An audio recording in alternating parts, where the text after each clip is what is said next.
سچی توبہ کا کیا مطلب؟ ہمارے یہاں سندھ میں پہلے، اب تو سمجھداری آ گئی ہے، توبہ کا مطلب ہوتا تھا یہ دونوں ہاتھوں کی شہادت والی انگلیاں ناک پہ اور پھر دونوں کانوں کی یہ لو پکڑ لیتے تھے، کہتے بس یہ توبہ ہو گئی۔ یہ توبہ نہیں ہے، توبہ یہ کہ پہلے جو غلط کیا ہے اب نہیں کرنا، یہ ہے توبہ۔ پہلے نمازوں میں سستی تھی، اب نہیں کرنی۔ پہلے گالیاں دیتے تھے، اب نہیں دیں گے۔ پہلے بیوی کی بےزتی کرتے تھے، اب نہیں کریں گے۔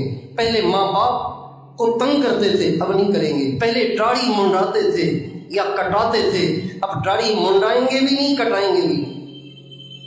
پہلے گانے سنتے تھے، اب نہیں سنیں گے۔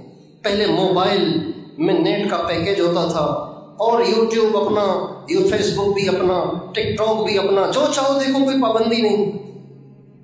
اب نہیں، اب نہیں، اللہ دیکھ رہا ہے، اللہ دیکھ رہا ہے، اب نہیں کرنا یہ مطلب ہے توبہ کا۔ تو یہ والی توبہ آپ میں سے ایک بھی کرے گا نا تو ہم کہیں گے کام ہو گیا، اور اگر یہ والی توبہ نہیں کرنی، صرف ہاتھ کھڑے کر کے متاثر کرنا ہے تو اس کا کوئی فائدہ نہیں۔ تو یہ والی توبہ کر دیں، یہ والی جو پہلے غلط کام کی اب نہیں کریں گے۔